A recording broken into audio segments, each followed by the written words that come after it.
तरफ भारत जोड़ो न्याय यात्रा भी निकल रही है, लेकिन पश्चिम बंगाल में आखिरकार न्याय कब मिलेगा संदेशखाली की महिलाओं को? जब Mamata ji ex chief minister बन जाएगी। Mamata Banerjee she is the compartmental chief minister.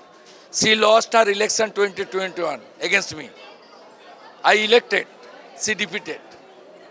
वो कंपार्टमेंटल चीफ मिनिस्टर को जब एक्स चीफ मिनिस्टर बनाएगी बंगाल की जनता, तब बंगाल में शांति शांति ओम शांति. एक आखिरी कमेंट, आप संदेशखाली गए थे, क्या जो स्थिति देखने को मिल रही है और ज्यादा दयनीय है, वहां पर क्या हालात है? तो कहा संदेशखाली आप खुद होकर के आए हैं, वहां पर स्थिति जो भी देखने को मिल रही है, क्या वैसी है? और स्थिति है, न्याय नहीं मिल रहा है. मोर देन 1000 बीघा जमीन लूट लिया है. एक भी घर में प्रधानमंत्री जी का इज्जत घर शौचालय नहीं मिला, आवास योजना नहीं मिला, हर घर नल से जल नहीं मिला. बुरा हालत है.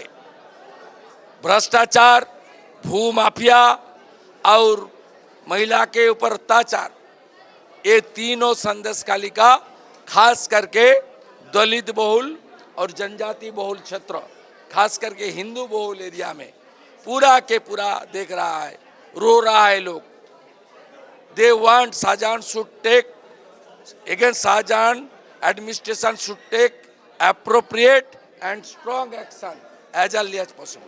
तो ये आपने सुना, हमारे साथ एक्सक्लूसिव जुड़े थे पश्चिम बंगाल विधानसभा के नेता प्रतिपक्ष शुवेंदु अधिकारी, जिन्होंने संदेशखाली में जो भी बड़ा खुलासा हुआ है, खुद वहां पर गए भी थे और उसका खुलासा किया है. यहाँ पर आज दिल्ली में आए हैं और जेएनयू के अंदर जो है यहाँ पे छात्रों को इन्होंने संबोधित किया और संदेशखाली में क्या क्या हुआ है, क्या वहाँ की स्थिति है, वो जेएनयू के छात्रों को आज यहाँ पर बताइए. और हमारे साथ भी एक्सक्लूसिव बातचीत में बताया है कि वहाँ पर जो न्याय है वो तभी डिलीवर हो पाएगा जब ममता बनर्जी एक्स सीएम बन पाएंगे. Illegal. Twice stated by the Calcutta High Court. This 144 imposed only to prevent BJP leaders and BJP MLA MPs. It's a politically motivated. वहाँ जो अंदर का सिचुएशन है उसको छुपाने के लिए ये 144 कर रहा है. खास करके मुझे फाइलें रोका गया 12 तारीख 65 किलोमीटर दूर. उसका बाद मैं हाईकोर्ट में गया, हाईकोर्ट मुझे इजाज़त दिया, फिर लगा दिया. 15 तारीख फिर रुका. उसका बाद हाईकोर्ट को इजाज़त लेते हुए मैं थर्ड टाइम एंट्री किया. मेरा जाने का प्लान था 26. They imposed 144 again on 24. Now they extend up to 26.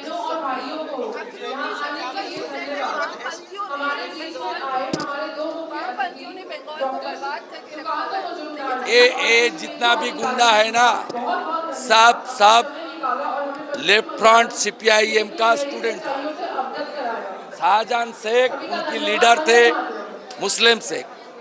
Shahjahan Sheikh joined TMC 2013. After he is controlling this area. Before that he was the leader of the CPIM. CPIM ने शुरुआत किया और ममता ने खत्म किया.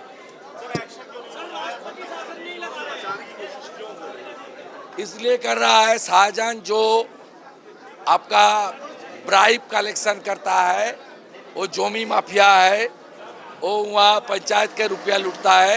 इसका एक big portion Shahjahan sent to Calcutta through Jyotipriya Mallick and Mr. Narayan Goswami. Both are the very prominent leader of the North 24th Pargana. And not only that, Mr. Shahjahn Sheikh is controlling entire Bosirat region and adjoining area of Joynagar and Barasat. Last 10 साल वहाँ का मैं जब entry लिया था गांव में, तब आप देखा, मैं पूछा बलात्कार तो छोड़िए, जमी लूट तो छोड़िए, वोट दे सका? हर जनता ने बताया 13 साल पंचायत से आज तक असेंबली होता हो और पार्लियामेंट हो, कोई चुनाव में वोट नहीं दिया. देखिए, राष्ट्रपति शासन का सुपारिश SC/ST कमीशन राष्ट्रपति जी को किया, हमारी NCW गवर्नर साहब का किया. लेकिन भारतीय जनता पार्टी पिछले 10 साल में जम्मू कश्मीर को छोड़कर कहाँ भी राष्ट्रपति शासन नहीं लगाया। हमारी सरकार, हमारी पार्टी का सीधा सीधा जनता को जागरूक करके हमारी सत्ता बदल करने का काम है। हम लोग राष्ट्रपति शासन का हालत बंगाल में बन गया, लेकिन as a BJP functionaries I am not demanding this, लेकिन हालत राष्ट्रपति शासन के लायक हो गया है।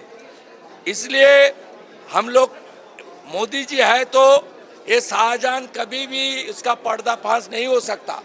ईडी ने फास्ट आप क्रोनोल देख लीजिए, 13 दिसंबर मेरठ बसीरहाट में मीटिंग हुआ, फर्स्ट मीटिंग 2023।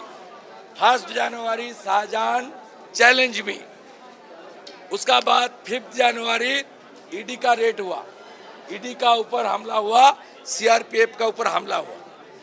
यहाँ नरेंद्र मोदी जी प्राइम मिनिस्टर है, इसलिए ईडी का कार्रवाई है हुआ। मोदी जी का स्लोगन जो है, ना खाऊंगा ना खाने दूंगा, इसके लिए ईडी गया और उनका भंडा फोड़ हुआ। इतना गंदा काम सामने आ गया है।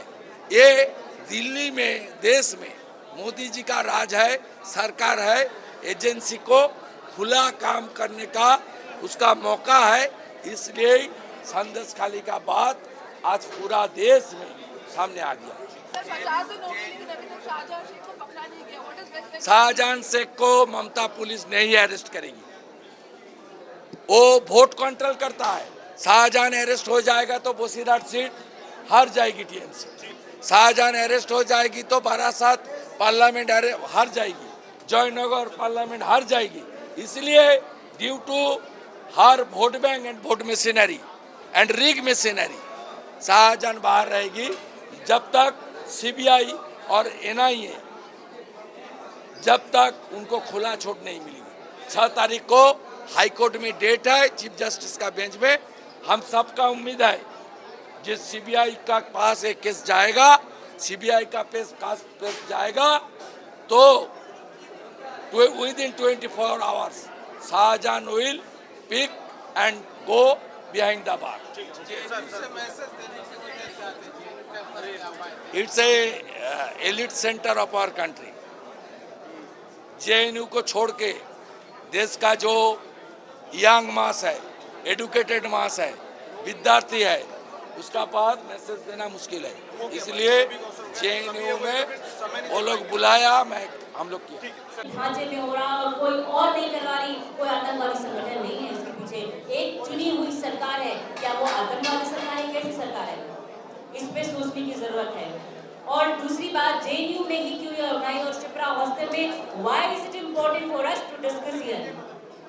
पूरे देश में जब लोग इसकी बात कर रहे हैं, मुझे ताज्जुब है और हैरानी है कि जेएनयू जैसा कैंपस जहां इजराइल और फलस्तीन जैसे मुद्दों पे पर्चे आ सकते हैं, संदेश खाली पे ऐसी चुप्पी, ऐसी शर्मनाक चुप्पी है, उस पे क्या कहा जाए। मैं ये कहना चाहूंगी कि यहाँ के लोग, पैटर्न सेम है दोस्तों, जो संदेश खाली में जो हुआ, और मैं आपको ये साबित कर दूंगी कि पैटर्न क्यों सेम है। वहाँ के सांसद जो अपने कॉन्स्टिट्यूएंसी की महिलाओं के साथ कर रहे हैं, यहाँ माओवादी लेफ्टिस्ट संगठन अपने कॉमरेड फीमेल कॉलीग के साथ भी वही करते हैं। और this is, let me tell you, this is not an allegation, this is proof fact. Ayesha के अकबर चौधरी, अनमोल रतन, इतने ना जाने कितने रतन हैं, इनके नाम खत्म हो जाएगी, इनके रतन खत्म नहीं होंगे। स्टेट प्रेसिडेंट, जेएनयूएसयू प्रेसिडेंट एक समय के रहे, 2015-14 की बात है, उनपे सेक्सुअल हैरेसमेंट का केस साबित हुआ, रेप का केस साबित हुआ और उन्होंने रिजाइन किया। This is a proof fact, I am not making accusation, any accusation at all. और मैं पुराना इतिहास आपको दोहराऊं तो नोआखाली हो, मारी झापी हो, शोभा मांडी की डायरी है, एक ऐसी महिला जिसको आज़ादी के नाम पे बरगलाया गया, उसको बोला गया कि आप हमारे नक्सल कैंप में आओ, हम आपको बराबर का सम्मान देंगे, आपको महिला, आपको, क्योंकि ऐसे समाज में अगर मुझसे कोई बात करे कि मैं आपको समानता का अधिकार दूंगा और आपको इक्वल ट्रीट करूंगा, आप मेरे कॉमरेड हैं, कोई भी एक नॉर्मल फ्रेश इंसान नेम माइंडेड वो फंस जाएगा उस जाल में। वो भी गई थी, वो भी यही सोच के गई थी कि ये उसके लिए मोक्ष की प्राप्ति होगी, लेकिन ऐसा हुआ नहीं। वो जब वापस आए, उस लड़की ने जब सरेंडर किया और मेन स्ट्रीम में आकर एक नॉर्मल सिविलियन लाइफ जीने की कोशिश की, उसने एक बुक लिखी, शोभा मांझी माओवादी की डायरी। उस बुक में बताया जाता है कि कैसे नक्सल कैंप्स में रेप होते हैं, कैसे उनके ही कमांडर उनका शोषण करते हैं, उनको ऑब्जेक्टिफाई करते हैं। They use women just for bodily pleasure and nothing else. This is the reality. और यही बात इस कैंपस में दोहराई जाती है। मैं गला चीख कर इस लोगों को, परिषद जैसा संगठन, यहाँ नॉर्मल स्टूडेंट्स में भी ये बातें सब जानते हैं कि ऐसा होता है। इसी कैंपस में जीएस कैस की संस्था में 36 के 36 केस कॉमरेड्स के अगेंस्ट थे। पता था उनके कैडर है वो सब उनके अगेंस्ट है। उसी को जीएस कैस की इलेक्टेड रिप्रेजेंटेटिव एक कॉमरेड, एक लेफ्टिस्ट, वो लड़की थी।